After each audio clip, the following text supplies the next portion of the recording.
Hi hello friends, welcome back to Media Talks. நான் உங்கள் மௌனிகா.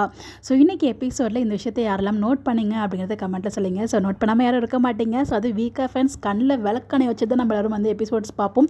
இதை எப்படி மிஸ் பண்ணுவோம் அப்படிங்கிற மாதிரி தான். ஸோ நம்ம விஜயும் காவேரியும் ஜெயிலில் நின்று பேசிகிட்டு இருக்கும்போது ஸோ நம்ம காவேரியோட விரலில் வந்து மொத்தம் கொடுப்பாங்க. அது ரொம்பவே நல்லா இருந்துச்சு.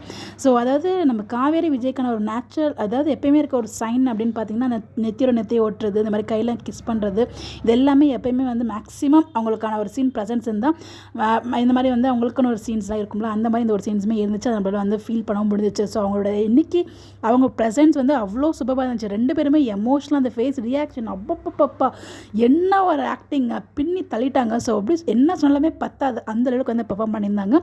ஸோ நிறைய பேர் எல்லாமே நோட் பண்ணியிருப்பீங்க, அந்த கிஸ் பண்ணதை எல்லாருமே ஃபீலும் பண்ணியிருப்பீங்க, அது எந்த லெவலுக்கு இருந்திருக்கும் அப்படின்னு சொல்லிட்டு. அடுத்து வந்து பார்த்திங்கன்னா நம்ம கெஸ் பண்ணது தான். ஸோ கண்டிப்பாக வந்து கங்கா வந்து வீட்டில் சொல்லாமல் மறைச்சிருவாங்க அப்படின்னு சொல்லிட்டு. ஆனால் இன்னொரு விஷயம் என்னென்னு பார்த்தீங்கன்னா யாருக்கிட்டையுமே வீட்டில் சொல்லலை அப்படிங்கிற மாதிரி கங்கா சொல்கிறாங்க. அப்போ குமரனுக்கிட்டையுமே சொல்லலை போல். அப்போ நிவீனுக்குமே தெரியாதுன்னு நினைக்கிறேன். இதுக்கெல்லாம் காரணம் வந்து யமுனா தான் அப்படின்னு சொல்லிட்டு காவேரி சொல்ல மாட்டாங்க, மறைச்சிருவாங்கன்னு தான் எனக்கு தோணுது. தெரியல, பார்ப்போம்.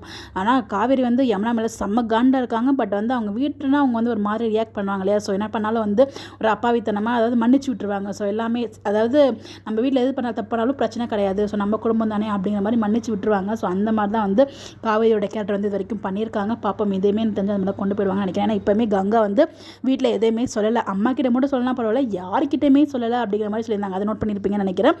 ஸோ யார்கிட்டையுமே சொல்லலை அப்படின்னா அப்போ குமரனுக்கும் இந்த விஷயம் தெரிய போகிறது கிடையாது அப்படின்ற மாதிரி தான் எனக்கு தோணுது. பிகாஸ் இப்போயே குமரன் அப்படி சொல்கிறதா இருந்தால் வந்து இன்றைக்கி எபிசோட்லேயே வந்து என்ன குமரனும் கங்காவும் ஒன்றா தான் இருந்தாங்க காவேரி உள்ள என்ட்ரி கொடுக்கும்போது. அப்போவே வந்து சொல்லியிருக்கலாம், நான் மாமாட்ட மட்டும் தான் சொல்லியிருக்கேன், வேறு யார்கிட்டமே சொல்லலை அப்படின்னு சொல்லி. நான் யார்கிட்டமே சொல்லலை அப்படிங்கும்போது அங்கே ஒரு இக்கு பாயிண்ட் இருக்குது. ஸோ வந்து இந்த விஷயம் யாருக்குமே தெரிய போதில்லை எக்ஸப்ட் கங்கா அண்ட் கங்கா, யமுனா, காவேரி இவங்க 3 பேரை தவிர இந்த விஷயம் வந்து யாருக்குமே தெரியாது அப்படின்ற மாதிரி எனக்கு தோணுது. பட் தெரிஞ்சால் தான் நல்லாயிருக்கும். அப்போ தான் வந்து ஒரு ஃபயராக இருக்கும் நான் ஃபீல் பண்ணுறேன். பட் எப்படி கொண்டு போக போகிறாங்கன்னு தெரியல. பார்ப்போம். நீங்கள் என்ன நினைக்கிறீங்க? சொல்லுவாங்கன்னு நினைக்கிறீங்களா, சொல்ல மாட்டான்னு நினைக்கிறீங்களா? உங்களுடைய கருத்துக்களை கமெண்ட்டில் சொல்லுங்கள். Bye bye.